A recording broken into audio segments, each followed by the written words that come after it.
Spoštovane dame in gospodje, dovolite mi, da vas pozdravim v imenu Ministrstva za gospodarski razvoj in tehnologijo ter vam zaželim zanimiv seminar, kjer boste veliko novega izvedeli o tem, kako se posluje s Svetovno banko. Predstavniki Svetovne banke so sporočili, da v zadnjih 10 letih so imela slovenska podjetja z njimi 130 milijonov dolarjev prometa. Želeli bi si, da je v naslednjih 10 letih tega prometa še več. Zato smo povabili dva predstavnika Svetovne banke, da bosta razložila, kako lahko slovenska podjetja sodelujejo na njihovih razpisih, ki jih imajo za globalne projekte. Potem bodo v bistvu razložili tudi, kako se te projekte financirajo in kako se lahko na te razpise prijavi. V drugem delu dogodka pa bosta slovenski podjetji Synergize in Ezotech predstavili na svojih primerih, kako se tudi v praksi Svetovno banko posluje. Želim vas opozoriti, da lahko vaše vprašanja zastavite v aplikaciji Zoom v zavihku chat in jih bomo po posameznih sklopih prebrali ter na njih bodo tudi strokovnjaki odgovorili. Tako da v bistvu vabim gospoda Kamrula iz Svetovne banke, da začne svojo predstavitvijo. Mr. Kamrul, I invite you please to start your presentation. Thank you very much. It's my pleasure to be here on this workshop. From the World Bank side, I would like to welcome everyone and make my presentation. Give me a second when I try to share my screen.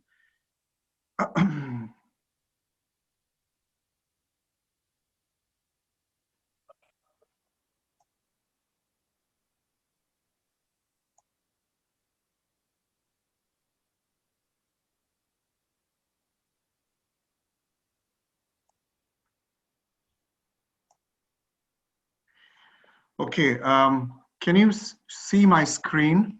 Yes, we can see it perfectly. Thank you. Thank you so much. My name is Kamrul Hassan. I'm a lead procurement specialist in the World Bank, and I'm the procurement team leader for the EU and Central Asian countries in the European Central Asia region of the World Bank. I just wanted to share with you the key features of the bank's procurement framework, which came in effect in 2016. After many years of using the bank's procurement guidelines that many of you are aware of, we used to call red guideline, green guideline, or red book or green book. In 2016, the guidelines were put at stop, and a new procurement framework came in place as the procurement framework for IPF or investment lending under the World Bank operations. These are some of the acronyms. I'm not going to go into details. This is how the new framework looks like. It's not either red or green, so it looks different. To some extent, it's a bit blue. Anyway, this is the vision of the new procurement framework of the bank. Procurement and investment project financing supports borrowers to achieve value for money with integrity in delivering sustainable development. These are the core procurement principles.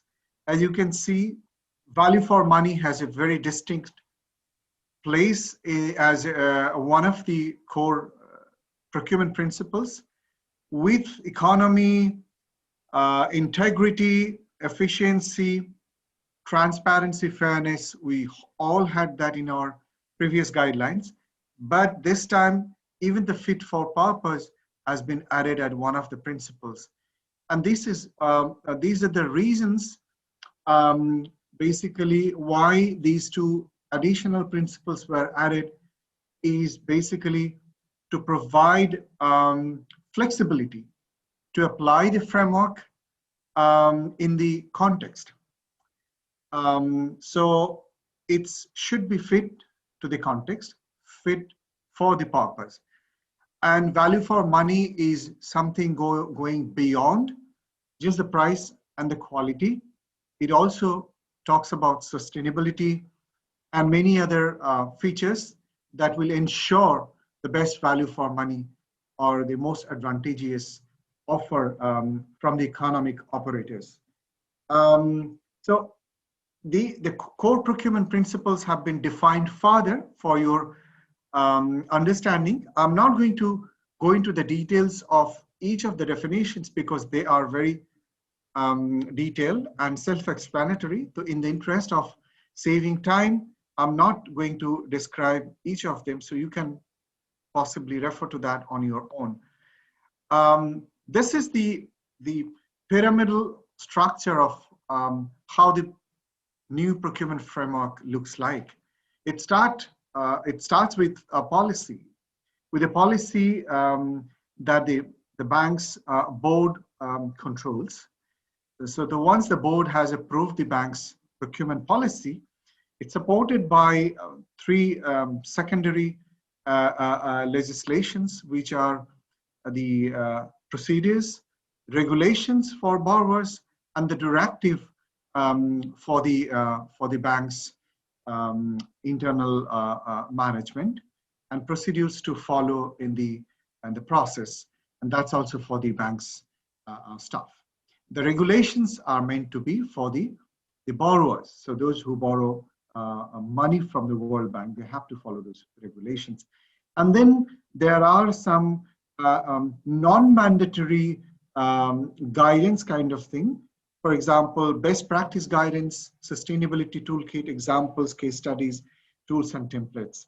That the whole of it is called the framework.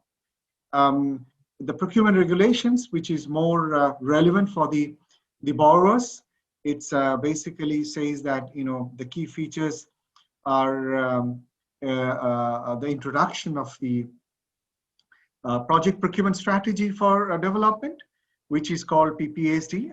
Many of you are aware of it already. It enhances procurement procedures, enhances bidding documents by introducing standard procurement documents. Earlier, we used to call standard bidding documents. It introduces new selection methods for goods, works, and non-consulting services, differentiates between market approach options and selection methods, and strengthens contract management, which was quite moot in the earlier guidelines. And these are some of the things that I have already said, in the sense that at the top, of course, the regulations are available in different languages. And at the bottom, or the middle section, or the bottom, you see there are guidance notes for providing additional and enhanced understanding on different thematic topics or themes. For example, sustainable procurement, competitive dialogue, contract management, what is meant by value for money, how do you ensure value for money, what is abnormally low bids and proposals. So these are some of the guidance notes that's available also in the internal as well as external website for anyone interested to learn more about them. You can always access, and this is how it looks like. So governance is a key feature as always, and it highlights and defines accountability. Conflict of interest is a very critical requirement that people, from the economic operator side, the bidders are required to declare that they have no conflict of interest with anyone that's involved from the government side or any other entity from outside that could be a potential supplier or a competitor in the process. eligibility is an bank-wide requirement, and then of course the complaints and complaint related communication that has been strengthened to ensure good governance, and also non-compliance have been matters have been defined well. This is a system that the bank has introduced. It's called strategic tracking of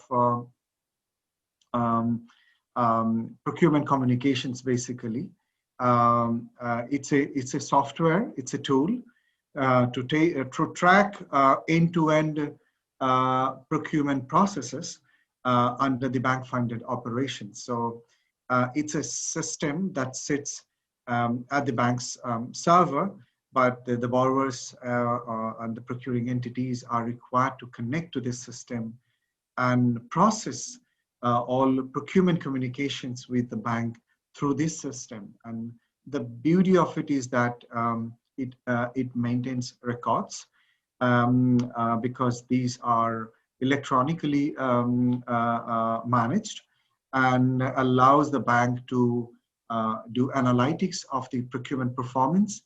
It allows the bank to also isolate risky procurement packages and so on, and also it becomes easy for the bank to fetch past records if required at any point in time going forward. So that's a system in place. Many of you may be aware of it, and that's been in place for a couple of years, I would say. And then now I would like to highlight some of the key changes in the procurement framework. It's definitely not entirely different from the procurement guidelines, Red Book and Green Book that we had in the past, but certainly there are some key changes which have been brought in alongside the basic features of a continuing procurement process. For example, exclusions, advanced procurement, alternative procurement arrangements, hands-on expanded implementation support, or called HICE. There has been some changes on the eligibility requirement. I talked about PPST, and then there is more on the PPPs, or public-private partnerships, streamlined national procurement procedures, sustainable procurement, value engineering, leased assets, procurement of second-hand goods. These are quite interesting subjects which have been incorporated in the new framework. I would like to explain or clarify some of those key changes. For example, in terms of exclusions, the procurement regulations do not apply to procurement of goods, works, and non-consulting or consulting services under bank guarantees. So there are certain operations where the World Bank provide guarantees. The regulations that's meant for the borrowers do not apply when it is the bank guarantee. A bank guarantee is not the bank guarantee for a bidding process, or when the bank provide guarantees to an investment operation. Secondly, whenever it is financed by the bank through repayable loans made by financial intermediaries to private borrowers. So whenever there is on lending, so based on the bank's financing, an intermediary financier on lends to the private borrowers in that case, and when the money is to be repaid in the form of repaying the loan back to the bank, in those circumstances, the regulations do not apply. Advanced procurement, it used to be in the past, but there has been some flexibilities here. Of course, in any advanced procurement is meant when the procurement process takes place even before a bank's IPF or any investment funding has been finalized. So before a project comes on board, some procurement may be required as part of the preparation for a project. And because there has not yet been any project in place, so the applicability of the bank's regulations do not come in question. So in those cases where advanced procurement takes place before a project becomes effective, the financing or the acceptability of those procurement will depend upon its consistence with the core procurement principles. So, so it is a test of being consistent with, not in accordance with. We would have said in accordance with, that means you have to follow the procurement regulations. But because it's before a project coming on board, it should be consistent with the core procurement principles. So that the best or the core procurement, 7 core procurement principles that I mentioned at the beginning, including value for money and fit for purpose, and then efficiency, effectiveness, transparency, and all those things. And then, of course, those conflict of interest, unfair competitive advantage, or eligibility issue, and fraud and corruption, those will certainly have to be there. If it, fraud and corruption, if it is, if the bank's fraud and corruption policies were not incorporated, which is very likely, then if the bank has to finance those contracts after the project is effective, then of course in the concern or specific contracts, the bank's fraud and corruption policy applicability will have to be incorporated as a condition for being financed by the bank. Alternative procurement arrangement is an interesting arrangement that's introduced in the framework, which talks about the being able to use the procurement process of other multilateral or bilateral agency or a borrower agency or entity, because in the past there have been issues about a project being funded by multilateral or bilateral agencies. It could be World Bank and Asian Development Bank, or World Bank and European Commission is funding, they are funding a project. Then if the funding is parallel, then the government may have to follow each entity's procurement process, which was cumbersome and of course confusing both on the government side as well as on the bidder side. So this gives an opportunity for the donor partners to agree on whose procurement policy will be applicable as a single policy for this process.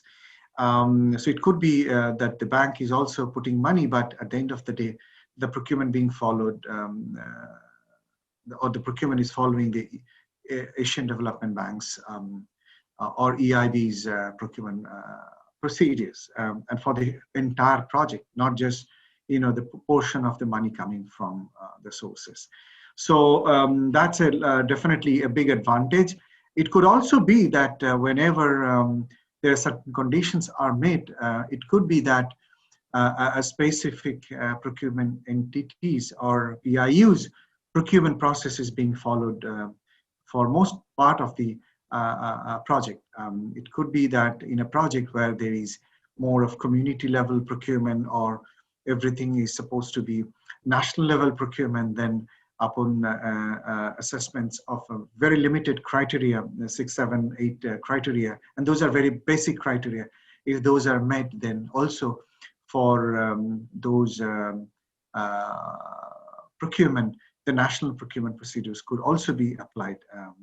And also it could also be the UN procurement procedures that, okay, in this process, United Nations process could also be followed for certain components or certain part of the project.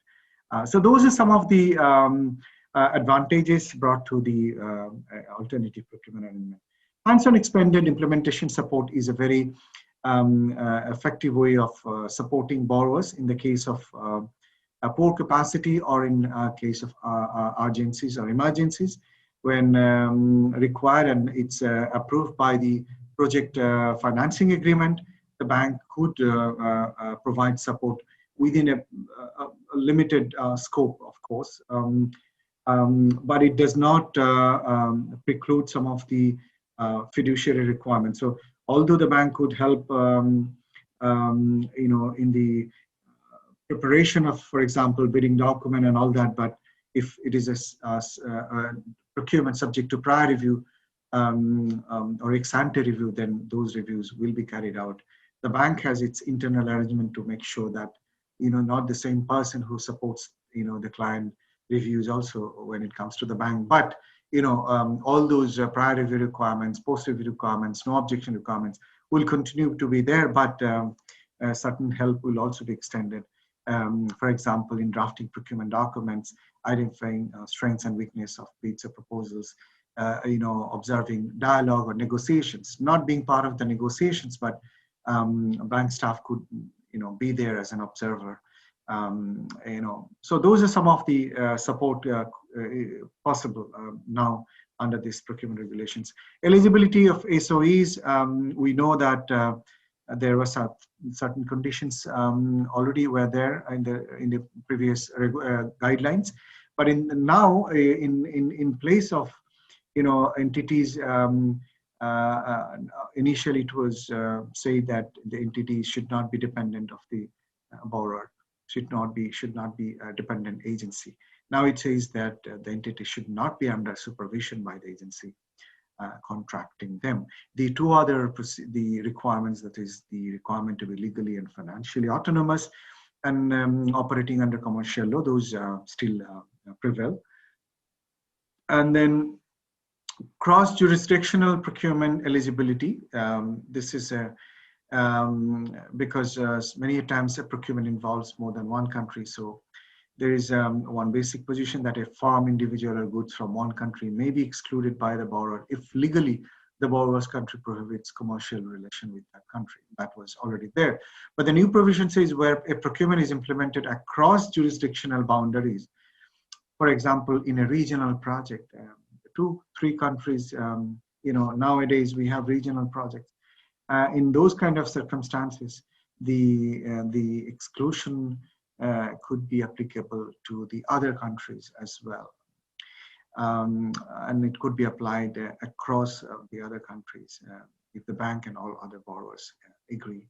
So the other countries may not have required exclusion, but because in one of the partner countries has excluded commercial relations with the country, that could be applied by other countries as well in the context of a specific project. Of course, greater focus on procurement planning, and we call it PPSD.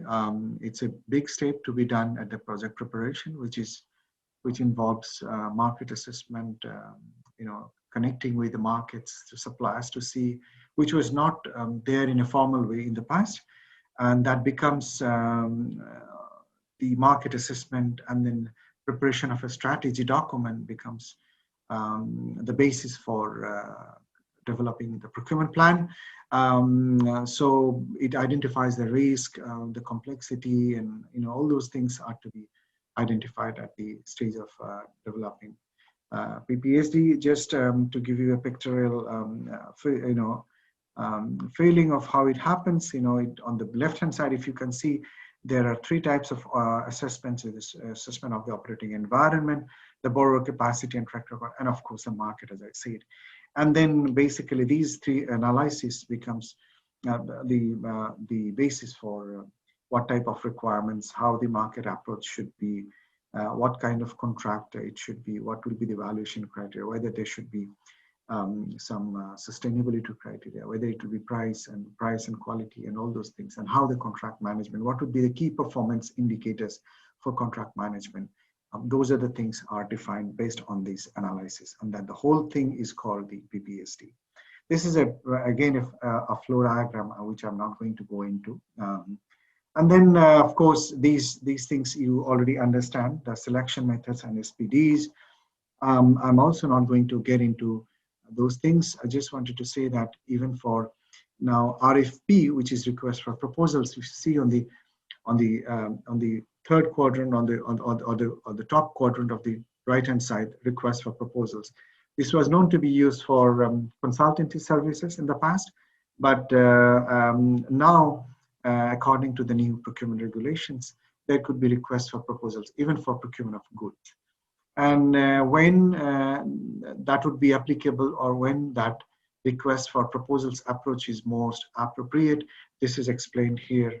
And basically, we call it request for proposals when it goes beyond price as a criteria. So when there are some rated criteria, qualitative criteria, and price, so it's quantitative as well as qualitative. Even for procurement of goods, it can happen. Because as I said, nowadays, it is even fit for purpose to ensure value for money. If you have to consider life cycle costing, then that's beyond just the lowest price. So it's a life cycle aspect, and there are certain other qualitative features which might be taken into considerations. In that case, the suggested document will be the document for request for proposals, not request for bids. Request for bids is meant to be used when it is price is the sole criteria, and then of course compliance to technical requirements. So those are some of the distinctions, but I'm sure once you go through this, because this PowerPoint will be shared with everyone, you can understand. Public-private partnerships has been elaborated quite well, and it says that PPP can be financed by the bank if the selection is consistent with bank's core procurement principles, reflects the application of the bank's anti-corruption guidelines, and is consistent with regulations.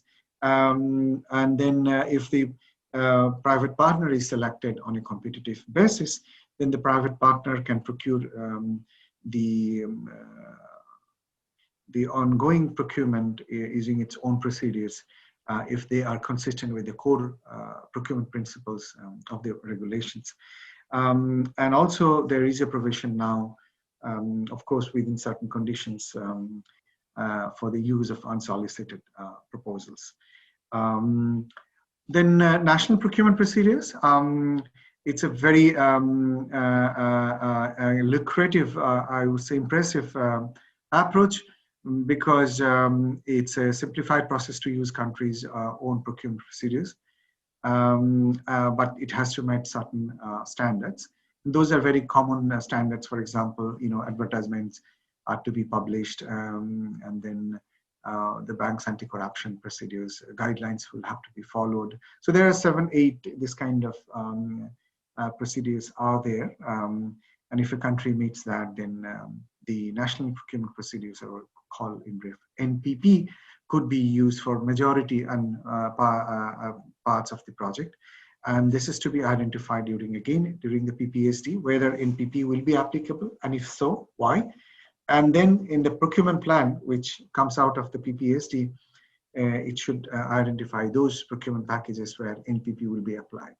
So in that case, the government could, or the PIU could use their own procurement documents, not the bank's standard procurement document. The PIU can use the entity's standard document, standard procurement procedures of their own in those procurements. So that's a fantastic approach for certain cases. And then there are certain exceptions where NPP will not be feasible. For example, in procurement where foreign competition is likely, and of course there could be some thresholds. Sustainable procurement is a core feature in the procurement guideline regulations now. It allows the use of sustainable procurement, and it allows even the borrowers sustainable procurement policies if the bank finds them acceptable. And then it goes to some extent beyond, because it now promotes green procurement, circular procurement, even in cases where those green standards are going to bring more economic efficiency and making more sense. It goes beyond the requirement of life cycle costing or green procurement. Sometimes I think the circularity of procurement could also be coming pretty soon under this criteria.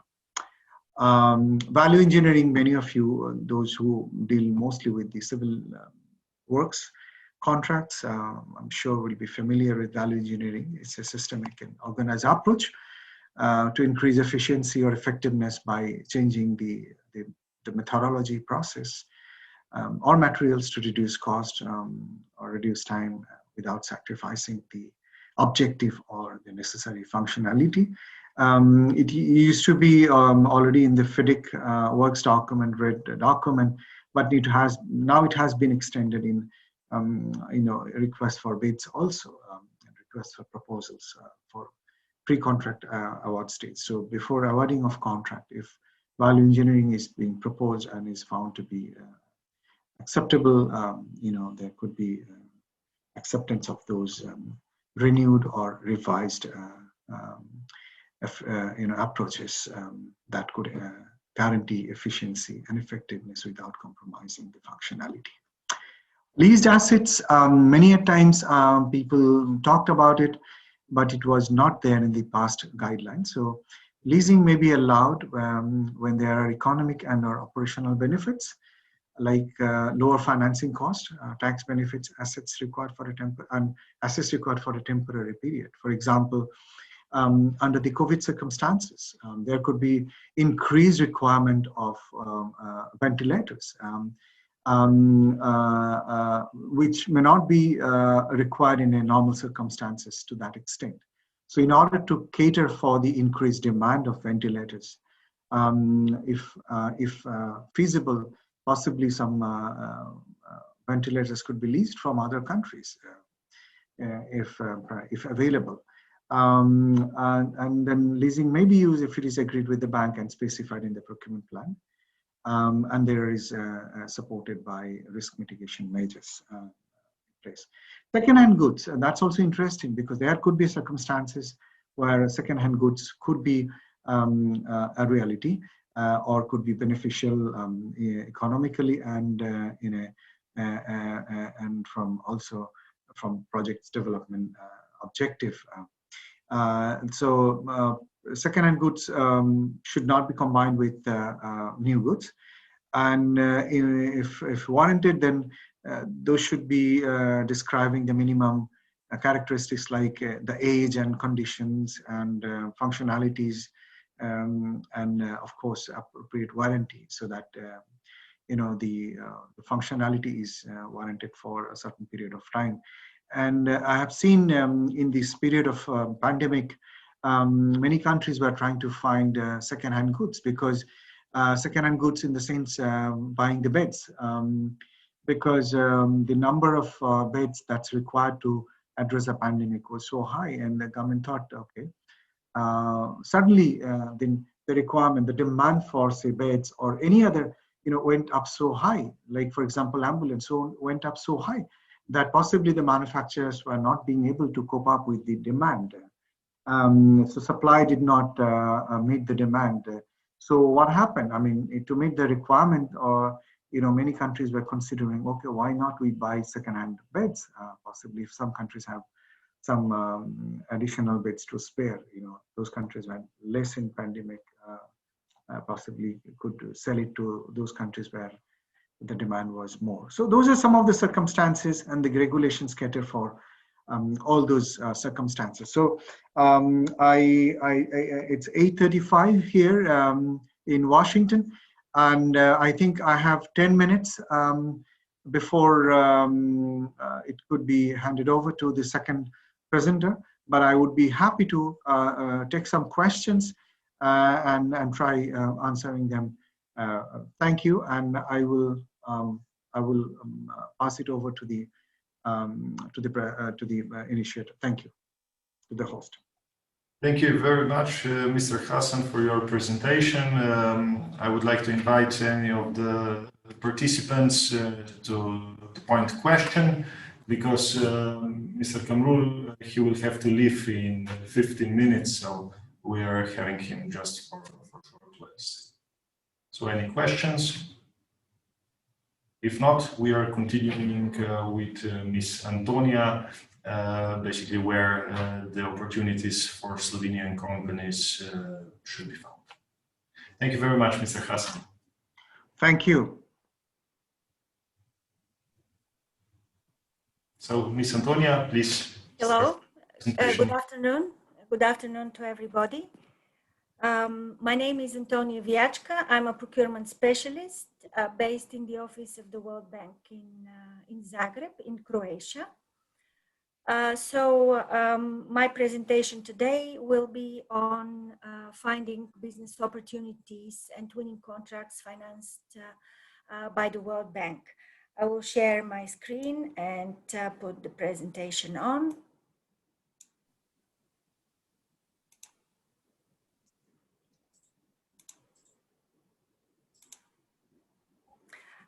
Okay.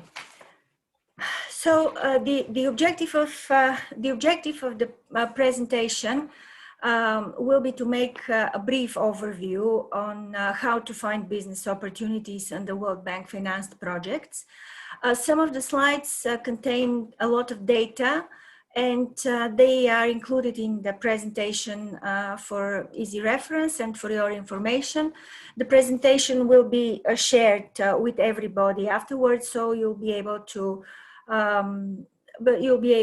review these data and these slides more closely. There is also information on various sources of information, apps and other tools available. But I will just provide details as relevant when I reach the relevant slides. The World Bank Group is one of the largest sources of funding and knowledge for developing countries. Securing a bank finance contract can be a great way to expand business, to build international experience, and make a positive contribution to global development outcomes. I would like to make a point here and say that broadly there are two sources of business opportunities on the World Bank financed projects, and these are opportunities that arise in relation to operations procurement and also corporate procurement. Operations procurement arise in relation to implementation of international development projects financed by the bank. This financing is provided to bank clients. We call them borrowers, borrowing countries, through investment project financing, IPF. You will see this abbreviation throughout the presentation. The buyer under this operations procurement is the borrower, and it is required to follow the bank's operations procurement rules. While corporate procurement opportunities arise when the World Bank Group wishes to purchase goods, works, or services it needs in order to operate. In that case, the buyer is the World Bank, and the procurement procedures followed are the corporate procedures, which are the bank's own policies and procedures, which are separate and different from the operations procurement.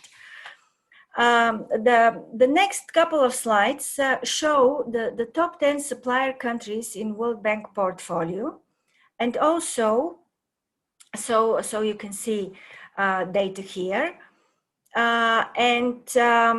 also the top 10 civil works contractor countries in the World Bank portfolio. The information is based on large value contracts subject to bank's prior review. The bank differentiates between prior and post review. And for example, a large value contract, construction civil works contract, is considered a contract which is above $10 million equivalent. So these are the 10 top contractor countries in the World Bank portfolio for fiscal year 2019. This is some information about the trend with Slovenian firms in ECA region in Europe and Central Asia in the last 10 years. Probably you will notice that somehow in the recent years, the contracts awarded to Slovenian companies are very little compared to 10 years ago. I'm not sure what the reason for this is, but hopefully after this presentation, you will have more and more information to know how to find business opportunities. This slide shows the trends with regard to number of contracts and value of contracts. Again, the data is for the last 10 years. Let me do a brief introduction of the World Bank. The World Bank Group is probably the world's largest source of funding and knowledge for developing countries. It operates, it is active in emerging and developing economies. The World Bank was established in 1944, and it evolved into one of the world's largest sources of development assistance. It has 189 member countries and offices in over 140 locations all over the world. It comprises, the World Bank Group comprises 5 institutions. The World Bank, excuse me, the World Bank only comprises 2 institutions, the International Bank for Reconstruction and Development, or IBRD, and the International Development Association, IDA. The client, the counterpart of these 2 institutions are the governments, and they comprise the World Bank. The IBRD finances projects in middle-income developing countries, and the IDA, the International Development Association, finances projects in low-income development countries. The other, the remaining 3 institutions in the World Bank Group are focusing on strengthening the private sector in developing countries. And these are the International Finance Corporation, which provides investment and advisory services to encourage private sector development in developing countries. Multilateral Investment Guarantee Agency, which provides services related to political risk, insurance, and credit enhancement guarantees. And the International Center for Settlement of Investment Disputes, which is practically a tribunal, and it provides services with regard to international arbitration of investment disputes.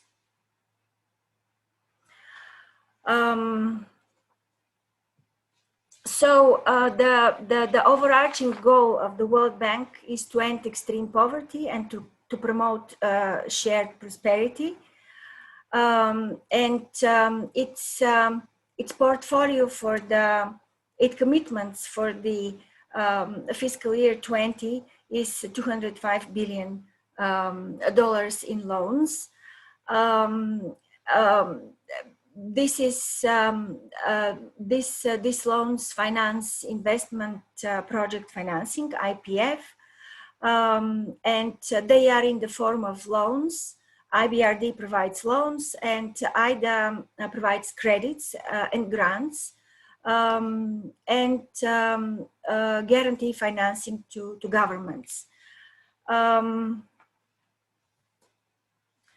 The World Bank headquarters are in Washington, and its operations are divided in 6 geographic regions.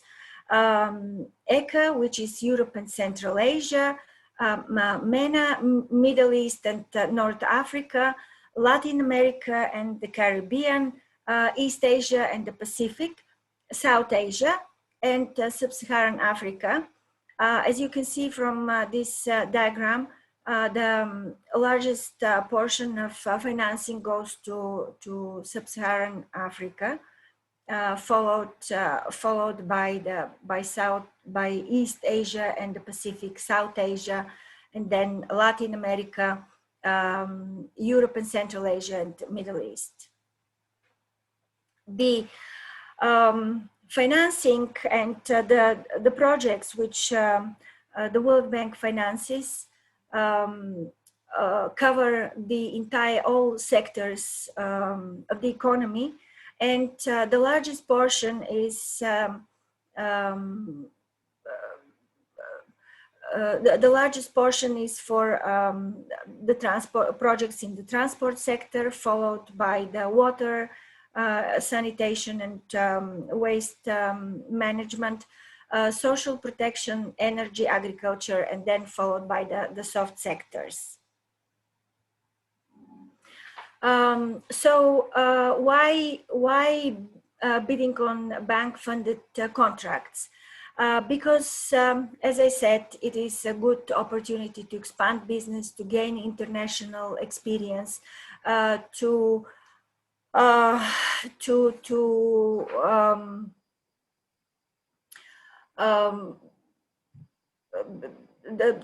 provides global opportunities to enter development markets. Also, the World Bank procurement policies and procedures allow equal opportunity and fair treatment of all participants in the process, and to follow high standards of integrity.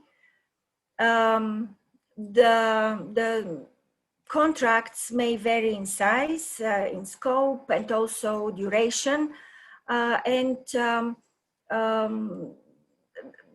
they provide opportunities for small and medium and large multinational firms. The eligibility, all companies, all private sector firms are eligible to participate in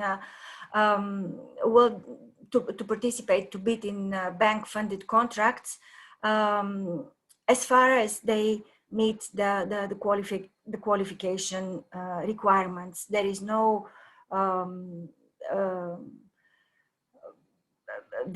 other requirement that would prevent participation of a private sector. So as I said, a wide variety of sectors, and there is a great demand for variety of specializations. The following slides are just snapshots on the investment projects in the pipeline for fiscal year 2021 by region. Again, the commitments are, the priorities are the same as, very similar as what I have discussed when we went through the regions slide. The trends in investment lending, I will skip this a couple of slides. The sector priorities, we discussed this, and this is information on the major projects in the pipeline across all regions, providing information about the project name, its value, the region and the country, and the respective sector. Now, identifying opportunities. As I said, there are numerous sources of information, apps where this information can be found. A starting point may be all this information is freely available on the World Bank external website, and links to it are provided in the last couple of slides. A starting point is to look at a systemic country diagnosis, which is prepared for each country. Once you know in which country you are interested to bid, to enter the market, the systemic country diagnosis is a good starting point, because it identifies the priority areas of engagement and of engagement of the World Bank, with close consultation with the national authorities and the private sector and other stakeholders. Country partnership framework is another document which is prepared jointly by the government and the World Bank. Usually its duration is covers 5 years, and it builds selectivity on the country's development program, practically it informs about the priority projects, the current projects which are financed, the ongoing projects which are financed by the World Bank, and what are the priorities of the government in the next 5 years. Based on the country partnership framework, the country portfolio program is prepared, and practically it covers all projects that are ongoing and that are in the pipeline and will be prepared in the period of 5 years. Information about these projects, about each project, about the key documents related to these projects, the procurement plans, what tenders will be launched under and contracts will be financed from these projects are available. This is public information, and each country where the World Bank has an office has a website where this is the easiest way to find this information, where the country partnership framework is posted, and also the country portfolio and program. Each project has a project appraisal document. This is a key document in addition to the loan agreement, of course, but the project appraisal document provides a very detailed information about the project design, its components, and also what will be financed from the project. It informs about environmental safeguards, financial management, procurement aspects. This document is also available, publicly available.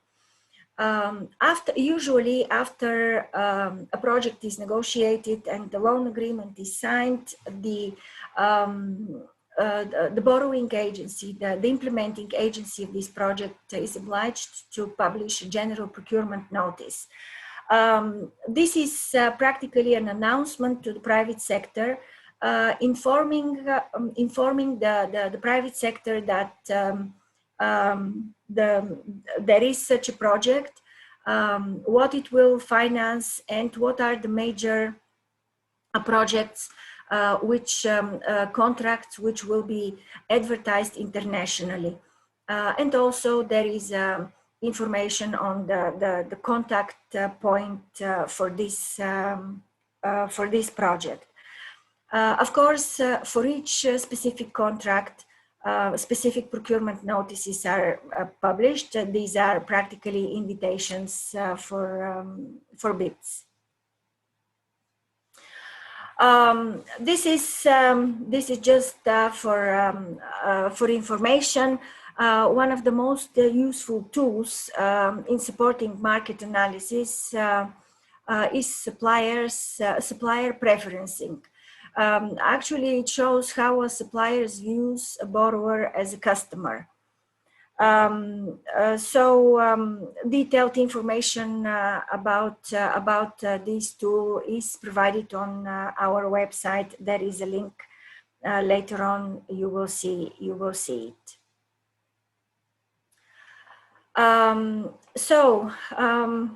Tips to win contracts. Think strategically and position yourself according to your competitive advantage. After you decide which country is of interest, which sector, just think of your competitive advantage. There is, I will talk about this a little bit later. The bank has developed an application which can provide information about the contracts. It's a historical information about contracts that are financed in a specific country, to whom the contracts were awarded, who are the major players on the market. And this is very handy in case just to get an idea about the market, and also in case there is a need to form some sort of business association, a joint venture, or a subcontracting arrangement about a certain contract. Assess information regarding the country, regarding the local joint venture partners and subcontractors. Also this very useful, this information can also be found in the project appraisal documents for each of the projects. As soon as there is a business opportunity and an invitation for bidding is published, and the bidding documents are available, make sure that you review closely the bidding documents and understand well the nature and the scope of the contract, the assignment. If there is something unclear, ask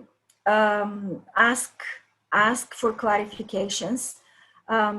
Potential issues that might raise during the time of preparation of bidding documents, of bids, is unclear or irrelevant qualification requirements, ambiguous requirements or criteria, restrictive criteria. Ask questions, seek clarification, and if it's justified, if it's reasonable, request amendment of these requirements. Especially if they are unclear and restrictive. In case there is you're not satisfied with the response provided by the implementing agency, by the contracting authority, you can write to the bank. And the bank will try to facilitate the process and will make sure that appropriate and relevant clarifications are issued. During preparation of bids, do not add conditions, and make sure that the bid is submitted within the deadline which is specified in the documents. The bank has standard procurement documents, and they are very detailed, and they also include the draft contract. So all terms and conditions for the the tender are specified there. Be aware that there might be a possible extension of bid submission, depending on the complexity of the contract, depending on the probably the quality of the technical documents and the need for clarifications and for amendments of the documents. The bid opening is usually public, and just make sure that the steps which you see on the screen are followed, that all relevant prices are read out, including discounts. The presence and the amount of bid security are read out. Make sure that no envelope remains unopened. If there are any issues which you would like to raise during bid opening, make sure that these are recorded in the minutes of bid opening, and to make sure that the record of bid opening is signed by all bidders that chose to be present, and by the buyer, by the implementing agency of the project.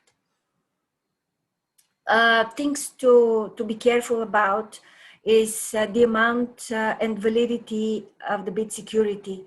The standard procurement document has a standard form. Do not change the form of the bid, the form of the bid security. Do not change the text, because deficiencies, if deficiencies of the bid securities are established during evaluation, it may be a reason for rejection of a otherwise good bid. Make sure that the person authorized to sign the bid has a power of attorney, is authorized to do so. If already a joint venture is formed for the specific contract, make sure that the joint venture agreement is enclosed. Or if there is an intention to form a joint venture, make sure that this intention in a written form is also enclosed to the bid.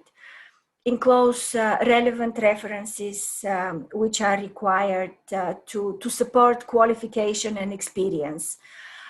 Make sure that discounts and the rationale how these discounts have to be applied are reflected correctly and properly in the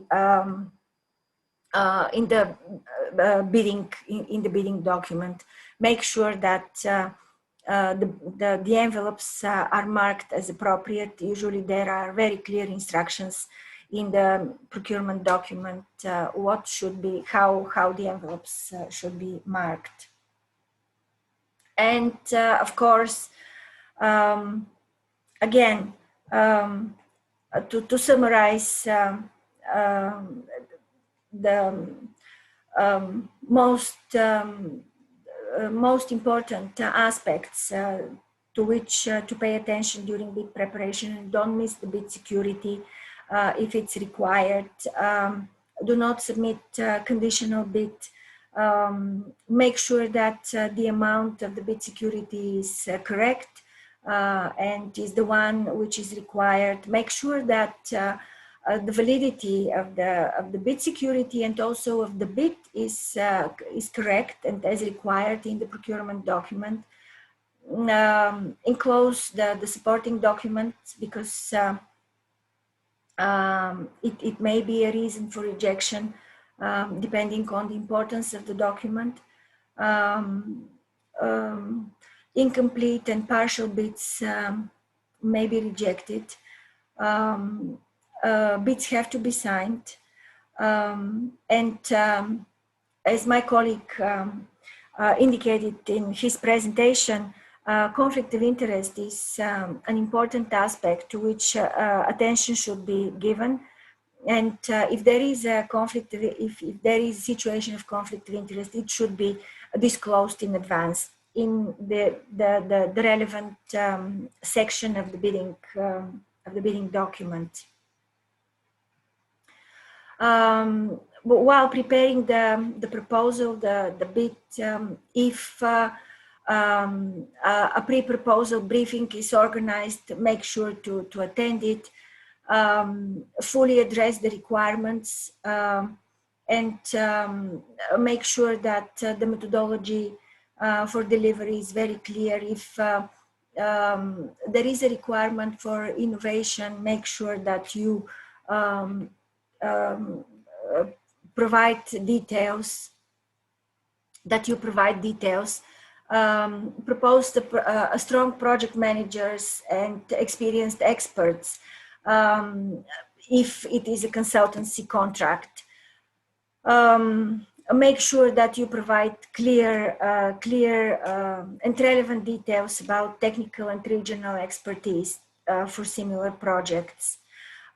Involve in-country partners wherever this is relevant and required. Don't deviate from standard bidding document forms and conditions, especially contract conditions. Do not try to change them. The contracts are the contracts which are used for World Bank procurement are based on the best international principles, and the intention is not to change, to make major changes in the respective conditions. Okay, for the rest I have discussed. Integrity is very important, and the bank is giving a very serious attention to it.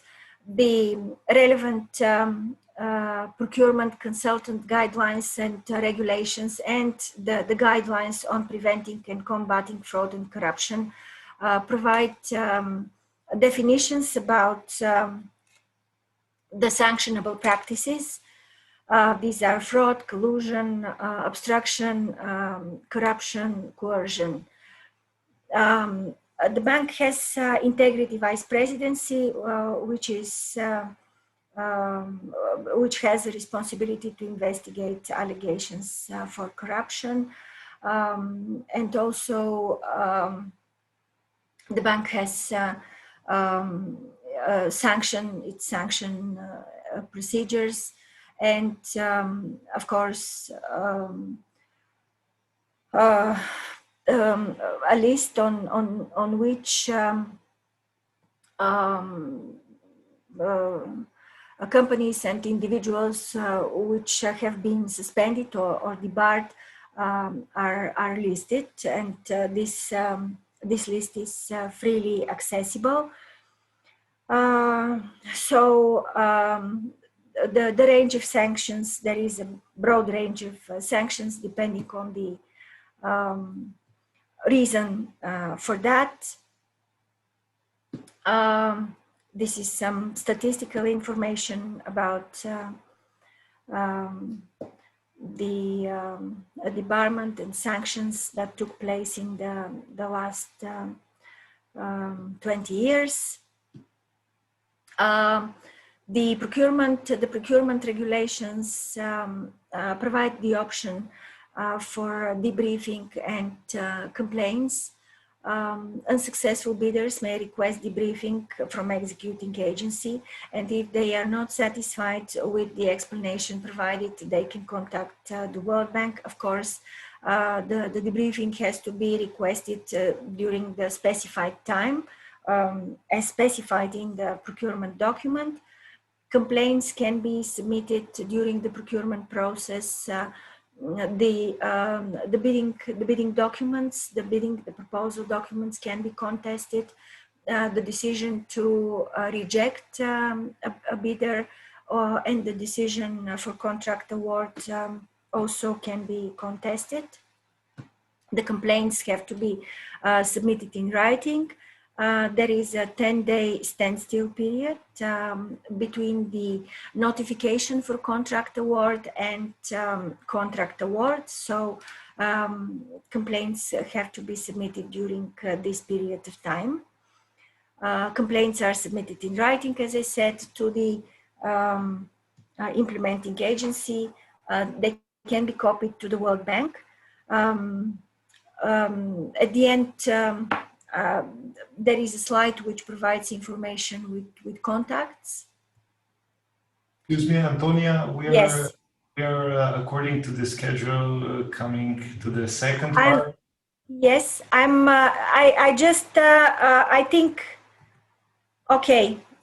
This is practically it. The next slides are actually providing the key documents where information can be found and a link to them, and the World Bank procurement contacts at the end of the presentation.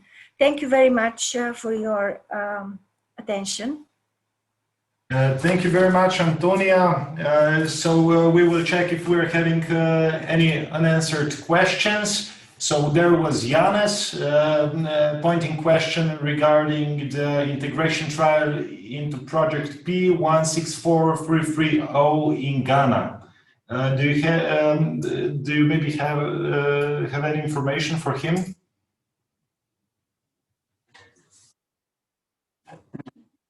So for Ghana, he is like seeking for some additional info on the project. Some additional info.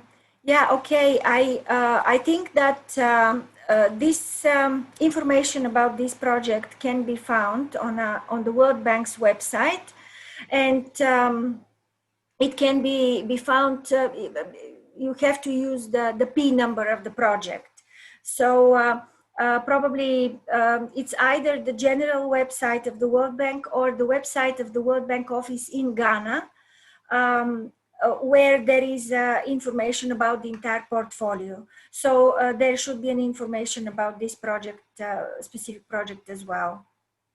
Thank you very much, Antonia. So at the end of the presentation, we will as well share with you the contact of both presenters. So if you will have any particular questions regarding projects, please do not hesitate to write them after. So I would check if there are any additional questions, or we can move to the second part of the presentation.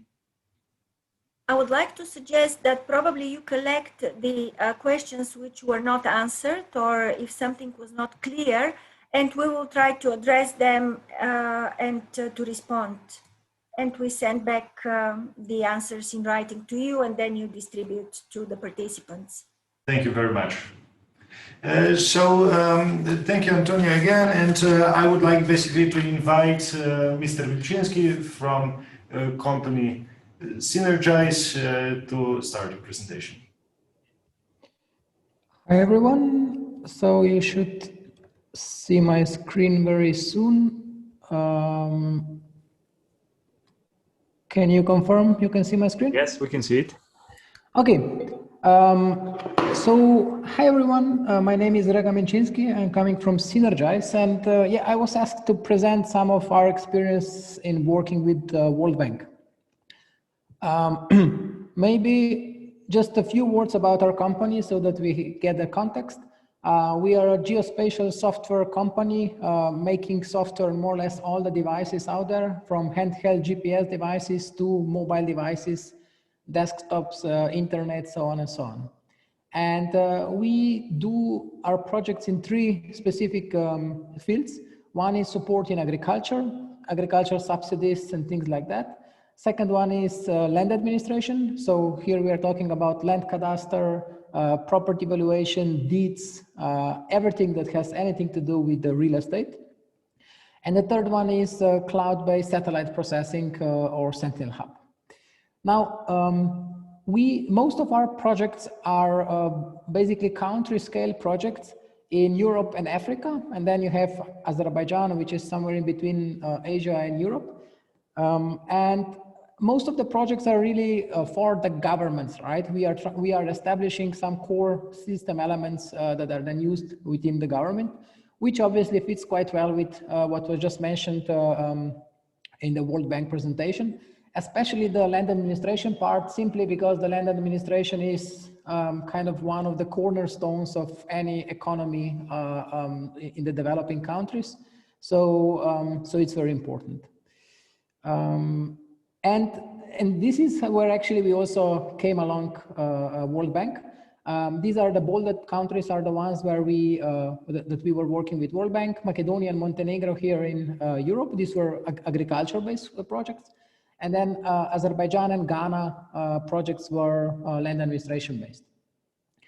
Now, talking about the actual experience, I just want to set some kind of grounds based on what we know, right? And we are not an experts, but this is how we feel it. Because sometimes people believe that they can simply have an idea and then they discuss it with the client and then they go to World Bank and then they get a loan. But based on our experience, this is not really the case. And I think this was also presented now in the last presentation.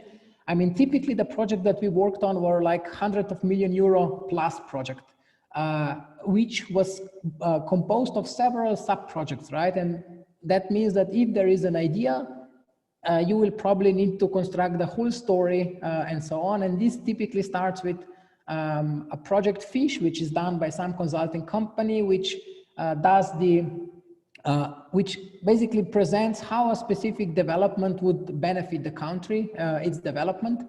And this is something that takes usually a year. And then when this is in place and shows how much money will be needed, what will be done, what will be the outcome and so on, then there's some time needed to make an agreement between the government and the World Bank, where us as a company really can just wait and stay aside. And then when this is done, then there are typically a series of consecutive tenders where then we can apply as a, simply as a one of the tenderers, right? Even if the idea was ours and we brought it along, we don't have any preferred state in that. Or we could even be disqualified if we were cooperating in the project fiche and so on and so on. Most of these tenders are of supply based, meaning that we get specifications, what needs to be done for goods or services. We mostly work in the services point because it's software. And I'm mentioning this because some of the donor agencies, I mean, World Bank is some kind of a donor agency, but like if you have European pre-accession funds, those will typically fund the technical assistance, where they will fund, I don't know, 100 man days of doing something. And then this something will be kind of specified along as the project is evolving. In case of World Bank, at least in our cases, there were always clear specification. This needs to be done. You need to set up a price and that's it, right? And here maybe it's an important point that the price is usually not the main factor. Typically, the technical evaluation was more important point in the evaluation than rather than the price itself. That being said, price always is also the one of the criteria. And then one other thing that is relevant is that typically there is always a World Bank local office established. Wherever we work, this was the case. And typically this is staffed by a local people, but who are kind of detached from the actual ministries or policies. And they are responsible for administration and procedural things. So they don't go into technical details. However, they are there to support that the things are moving along. Now, there are some, let's say, negative sides of working with World Bank. One is that there is definitely a very long path from the idea to the project. As mentioned, if you have an idea and you want to have it funded by World Bank, it will take time and it will take a lot of effort and so on and so on. Now, the quicker way, this is how we approach it, is simply to apply for a tender that is open right there. This is simple because there is a deadline in a couple of months and that's it. And this is all of our experiences are based in this respect. Now, that being said, same as with many others of similar projects, there are issues with this consultancy where the consultants come into some new country and then they bring all the experience with it. And I think this video nicely shows and demonstrates this issue where the consultants come and they propose something and then they go away and the country is left with something that is maybe better, but they are still struggling, right? And we did notice this in several locations. In our case, it was like, first the consultants came and wrote the specifications for server infrastructure. Then it took some time to tender it, supply it.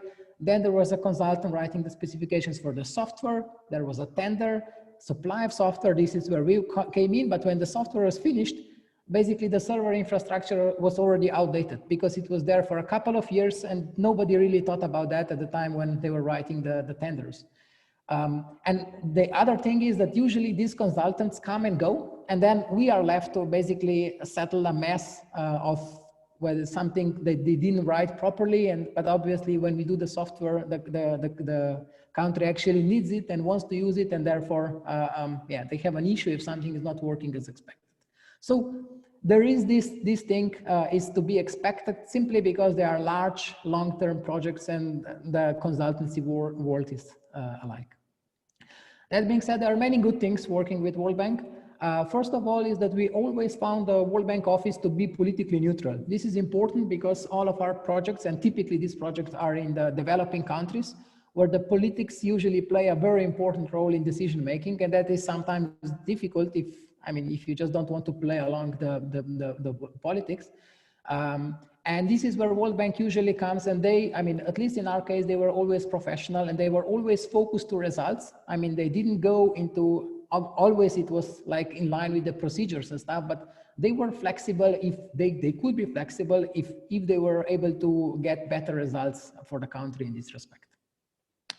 Now, some examples of what we have actually done. This is from Azerbaijan, where we did the property valuation system, very similar to what we built here in Slovenia a long while ago. And here in Slovenia, it's still not operational, even though I think this also started with World Bank like 15 years ago in Slovenia. But in Slovenia, our work was not really funded by World Bank, but in Azerbaijan it was. What we built was a real estate market registry where we mapped the real estate transactions, and then we create models to be able to assess how much some real estates are actually valued. And then we were able to map the value of each and every property in the region so that they were able to tax it appropriately. In Ghana, it was an even larger project. There we were asked to build a complete land administration system from land cadastre to deeds to a web portal for the users. Again, we mapped all the properties in the country, including scanning the paper sheets and this kind of old historical records, so that then they were able to get an electronic system which they are now able to maintain in a somehow operational manner. Anyway, I'll conclude here. If you want more information, I will be available here for some time, but you can also always go to our website or send me an email. Thank you very much.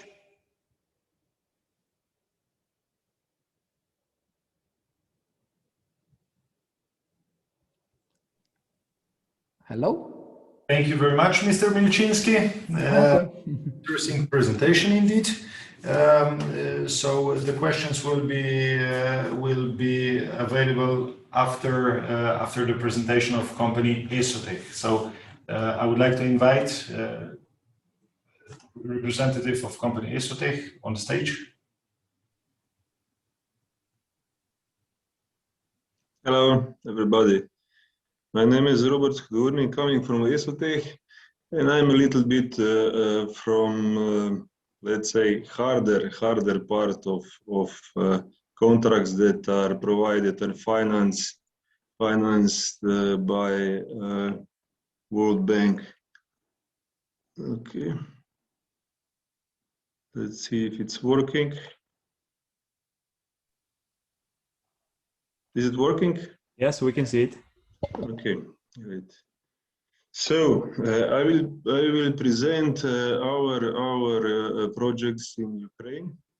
Perhaps it's a little bit different approach, and but I must completely confirm Mr. Grega Milczynski's observation about the projects. They are completely the same, except that we have a little bit more complicated political and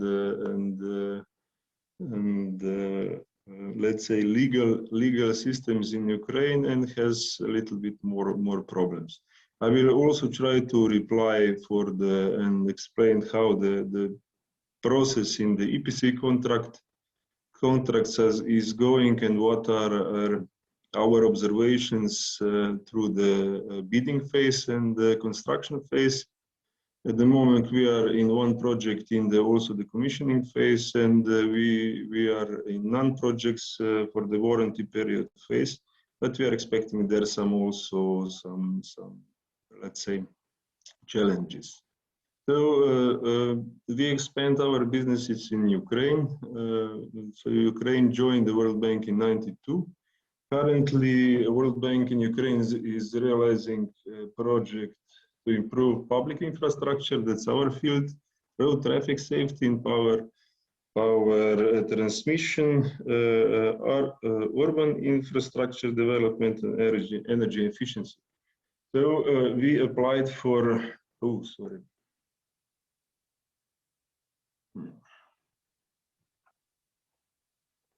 Sorry. I'll start again. So we applied for the project, for the second urban infrastructure project. As the name says, it's the second part. The first project was signed with the World Bank from Ukraine in 1914, and the second part was to improve quality of wastewater, drinking water, and the solid waste in the 10 cities. Basically, now are 11 cities. And with the contract signed, loan contract was for 326 millions, reduced for 8 millions because of unfortunately one city that we applied and won and then lost, and the project was prolonged for 2 years to the end of the 22. So these are the cities that were included in the project, and we won the businesses in Zhytomyr Vodokanal.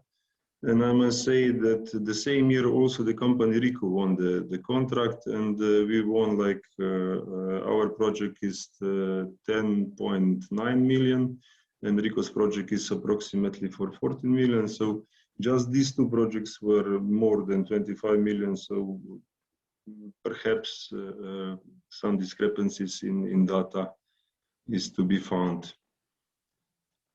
Why we went to let's say expand our businesses into the Ukraine market? Of course, we always study, and everybody always studies the pros and the cons for such expenditure into the new markets.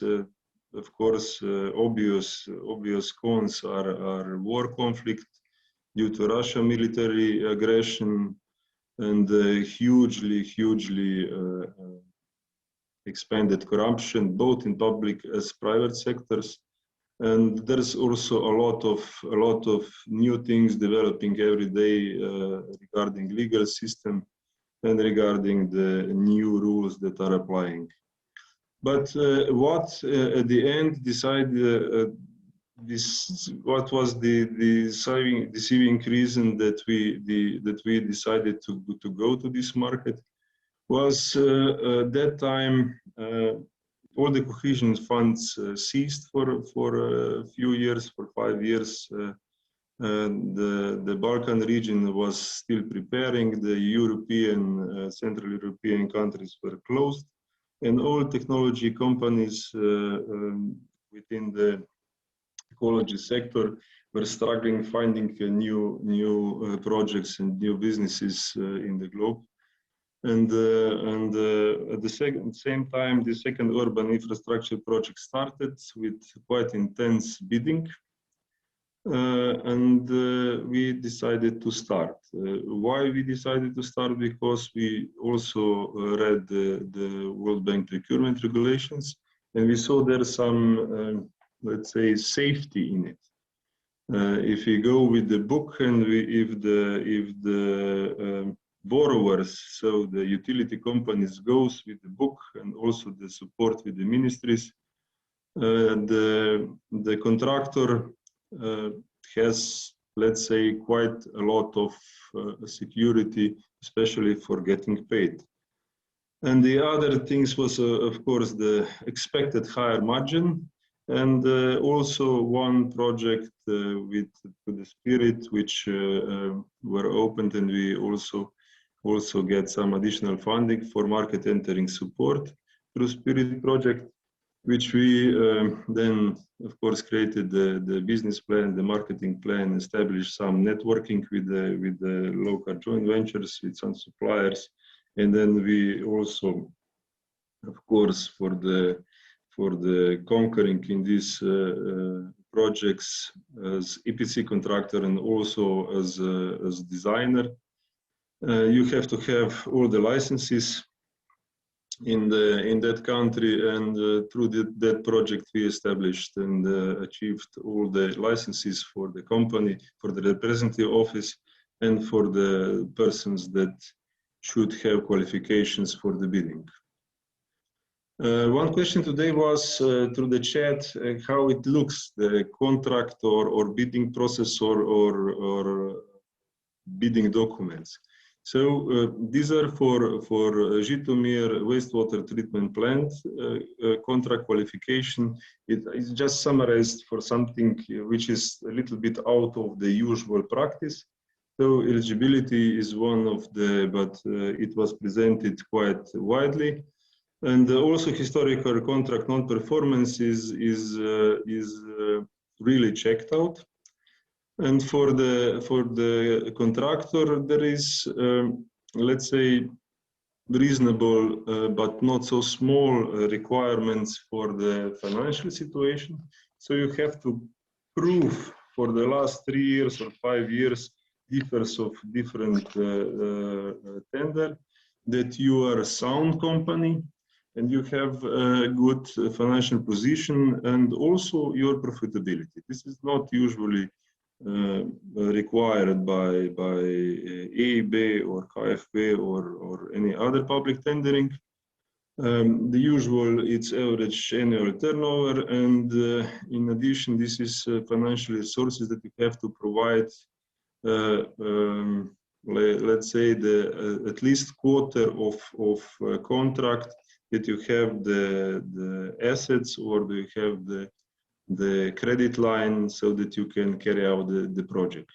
And the average annual turnover, it's usually requested as a multiplied factor of the value of the project. In this case, it was a factor 1, so it was requested like 10 millions. And then, of course, it was the general experience. General experience, it's divided in 2 ways, so that you have to be sometime on the market, so you have to show the working utilities or technological projects that you build, design and build. And of course, the specific experience, which is to be in the similar size, complexity, methods of technology. And that is one of the observation that really is a little bit tricky, and it should be a little bit better controlled when preparing tender, because it's stated like, and it should be covered like in the section 6 employees requirements. I will show you why. This is the let's say first 2 pages of the procurement document, and you see how many pages are there. It's quite a number of pages, so employer requirements are written on the 350 pages, and they are not all reasonable, and they are not providing the best value for a bidding process, and they also are not providing always the best available technology at the moment. So you are a little bit restrained by that, and it doesn't go always with the questions asked in the bidding process. You don't receive the answers so that you will be clarified how really can you submit the correct bid within the smart and the best value for money and best technology and the most efficient technology for the end user. I said that one of the reasons for that the competition is a little bit lighter, but it's just smaller in numbers, not smaller in the quantities or the qualities or the experiences of the company. So you see, we won this contract in the quite big companies big crowd of companies who are all quite, except for the, let's say, one company, they're quite experienced companies in this field that we are operating. So I will now show my observations and what are, let's say,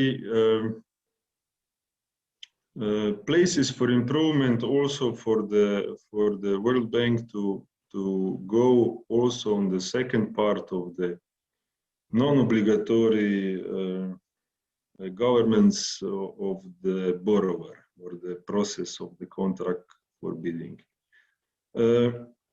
In our case, we have, and this is regularly I checked in, it's always the same. You have like 6 schedules, and one is plants and equipment, including mandatory spare parts supplied from abroad. If you are supplying this from abroad, this of course does not goes with the VAT, and you have to include all the imports procedures in it, and you have a little bit of complication in the compliance with some with the way of contract, which is lump sum contract. I will explain that later. And in our case, we wanted to change. We just wanted to buy Siemens equipment, which is imported in Ukraine from Germany. But Siemens Ukraine is a strong company, very good company, and at the end, they had lower prices than we got in Slovenia, so we wanted to buy them in Ukraine. And we could not manage the contract addendum that we could change equipment from Schedule 1 to Schedule 2. It was rejected.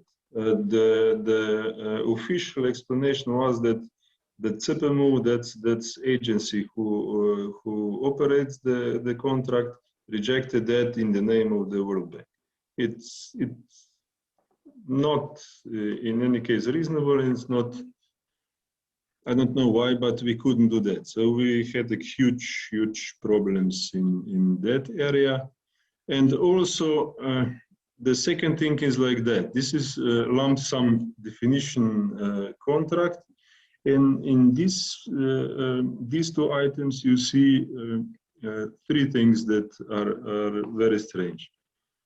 In lump sum contract, now you have, let's say, blowers. It's blowers for aero tank, and we have completely defined the blower with height, with the flow, and with the power. And then you have to design the process, and you design the process, and you need a little bit stronger blower. And now you cannot import it, and you have to do yourself a contract addendum regarding to change this item. It's really not. We lost a lot of time and a lot of energy and a lot of let's say, empty work and delays regarding to solving such an issue. And the other thing is with all necessary mechanical and electrical equipment. What does that mean? So we have problems with the customs regarding what's that? Where's that? How do you define? Why it's not that defined in the contract? It's not defined, it cannot be. And the last thing here, you see existing blowers. And how can you import existing blowers for aero tank? And this existing blowers means that you have to repair 1 blower and supply 2 new blowers. And that was written in very small words in employer's requirements somewhere hidden in the and nobody, not one of bidders included that in their bids. And let's say for additional issue for the lump sum definition issues, these are all 2 items regarding the electrical equipment for plant that covers 220,000 people, wastewater treatment plant. This is how it's defined in very detail, and how to include that in your bidding process. So, addition to that, for the schedules that you have here, it's also, and Miss Antonia noted that you have to check when you are in the bidding process evaluation, how it's done, because every bidder can choose if either he will supply that from European Union or he will supply it from local market. And then it's, of course, it's a matter of VAT included. And all the numbers are just summarized, with and without VAT. And also you can bid in the different currencies. So it's very important that you are really careful with the bidding process and to check and to ask for the detailed explanation of the bidders who were chosen. I will explain you also that. Excuse me, we are going very much into detail. Is it possible to fasten it a little bit? We're stretched with time. Yes, I'm practically finished, but as I understood, it was a question for details, not for how to do it and what are the issues. So, in any case,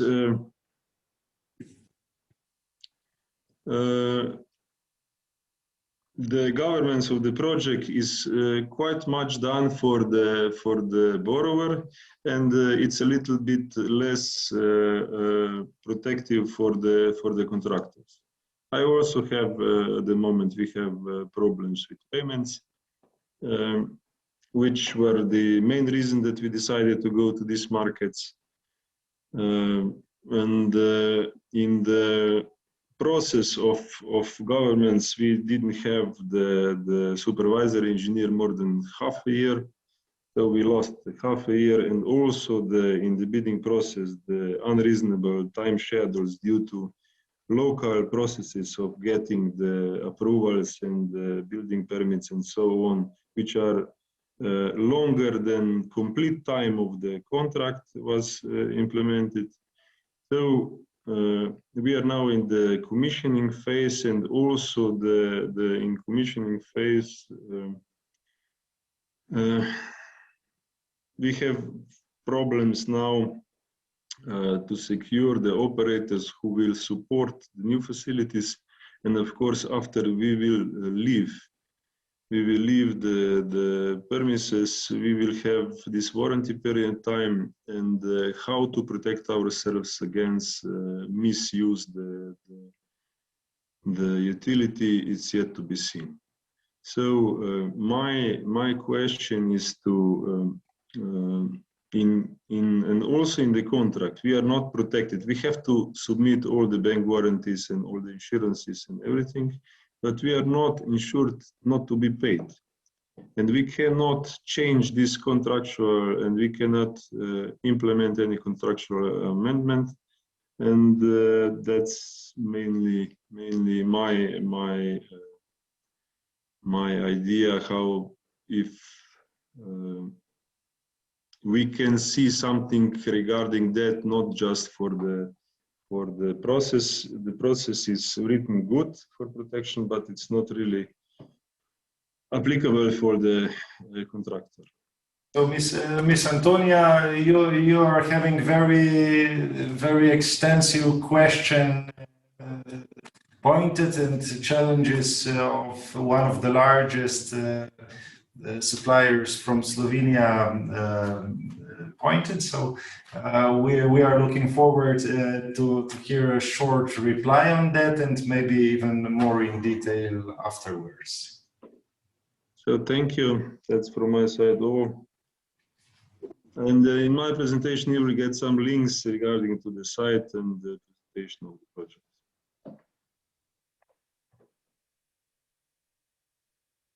So, Ms. Antonia, do you have any reply on the set?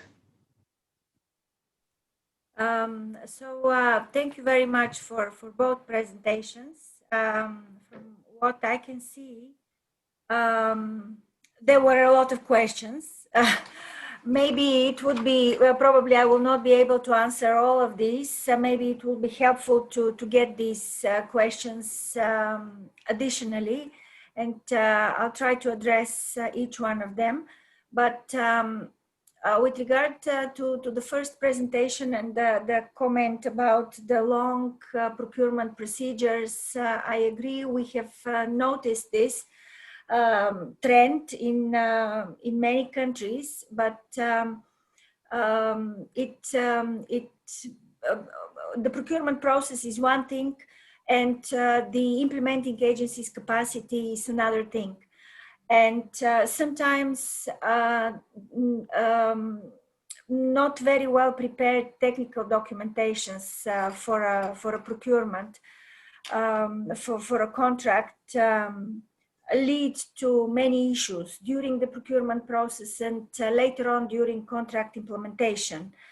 The procurement process is mainly, the bottlenecks in the procurement processes are mainly during the time for preparation of technical specifications. This is prior to initiating the bidding procedure. If we have low capacity by the implementing agency and not very good, very well prepared technical documents, this will, the interested bidders, participants, they will ask a lot of questions. There will be a lot of iterations. Probably there will be a need to extend the time for submission of bids. Then in certain situations, the time for evaluation takes longer than expected, longer than planned, either due to numerous bids or either because there are a lot of things to be clarified, either because the capacity in the implementing agency is not up to the level. And then we have bottlenecks with the contract implementation. During contract implementation, again, the contract conditions are standard. The draft contract is shared with all prospective bidders in advance. If there are certain aspects which are not clear, that are restrictive, that are impossible to implement, these issues have to be raised at the time of preparation of bids and resolved at that time. Sometimes during contract implementation, it's too late to address some issues. I'm not, yes, sometimes we look at the process, the processes and the documents in a bureaucratic manner. Sometimes we really stick to the word in the regulations, in the bidding documents, the contract. But at the end of the day, this is a contract. It is an agreement between two parties, and depending on the type of contract, these contracts mostly have provisions and foresee issues during contract implementation, so it should be possible to resolve. I can see that during the second presentation, there were numerous issues during contract implementation, but I really cannot comment because this is a very specific situation. It's I don't have the background information and the context. I know that the procurement team in the Ukraine office is on part of the bank, is a strong team, and they provide assistance and guidance to the implementing agency for sure. With regard to qualification requirements, the qualification requirements are disclosed in advance. Again, all standard documents for procurement of goods, of works, design and supply, procurement of information systems, They are designed in a very similar manner, and they usually look for eligibility, historic information about the capacities of the supplier, bidder, consultant, financial information, and also experience, specific experience. This is the most important.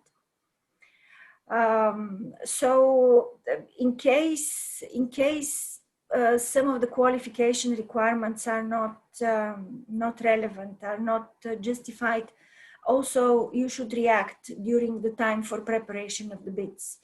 And again, it very much depends on the capacities. I have personal and very painful experience with agreeing with implementing agency on qualification requirements.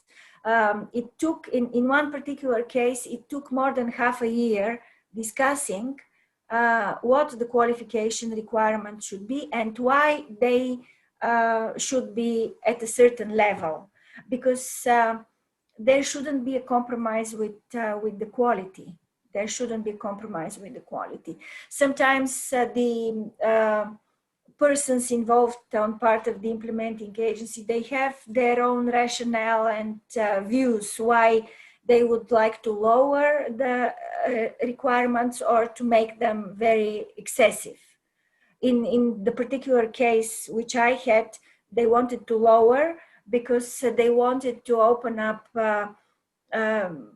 possibilities for the local contractors, but it was a very large contract, which there were very few such large contracts in the country.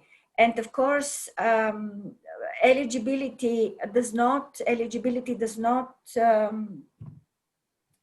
preclude bidders from a particular country based on nationality. They don't restrict participation based on nationality. The restrictions of eligibility are based on qualification, expertise, and also sanctions, debarment because of corruption. Thank you very much. That sounds very helpful for the participants from the small country to basically have a reach to get the global projects due to their expertise. All standard documents of the World Bank can be accessed on the World Bank website. Maybe I will write it here in the chat. If you wish, I have it on the screen and I can just show you 2 steps how to find them. And also, so it's worldbank.org procurement. Can I share my screen? Sure, you can. It's the same thing as a PowerPoint. Yes, yeah. Okay. So this is the procurement website, the external website of the bank.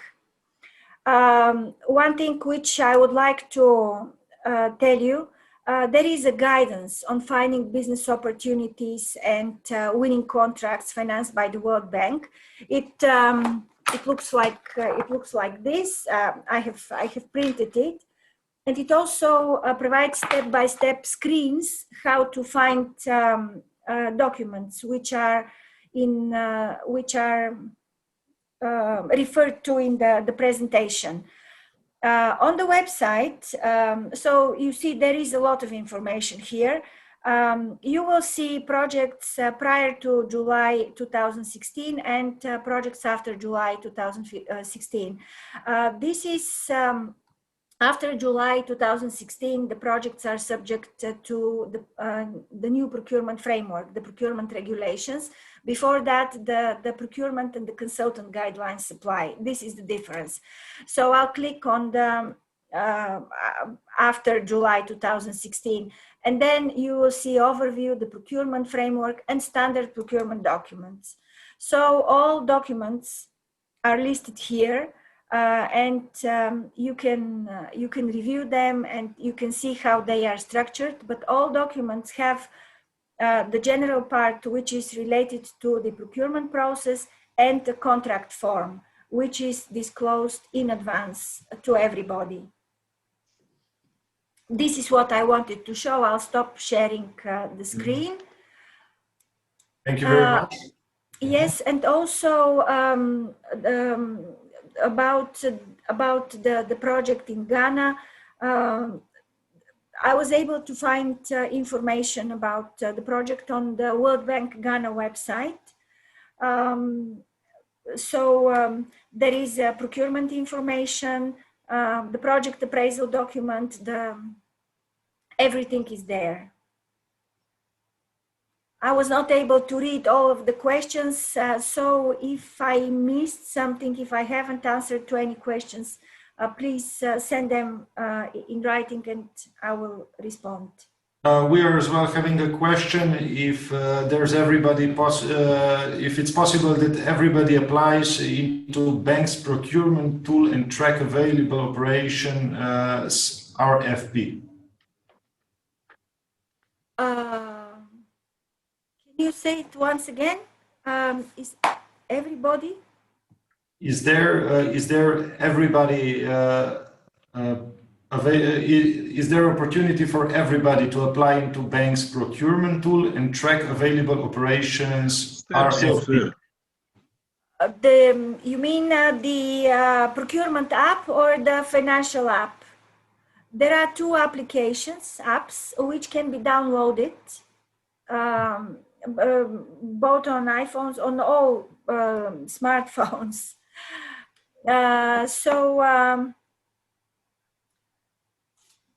Okay. I don't know if the question was related to this. And Ms. Champa is asking as well about the link on the slide regarding exploring opportunities from for the contacts regarding the country partnership framework. There is a link which is not working. Okay, maybe you copy the link. The link can be copied in the browser. So I would like to invite if there is any additional question from the audience. If not, I would like to thank to all the presenters, Ms. Antonia, Mr. Hassan not present anymore, and both Slovenian companies, Synergize and Esotech. Wish you a very fruitful cooperation in the future and many more businesses via World Bank. Thank you very much also for taking the time and attending this presentation, and thank you to the organizers for the initiative, and good luck with all your future business opportunities, the World Bank financed procurement. Thank you.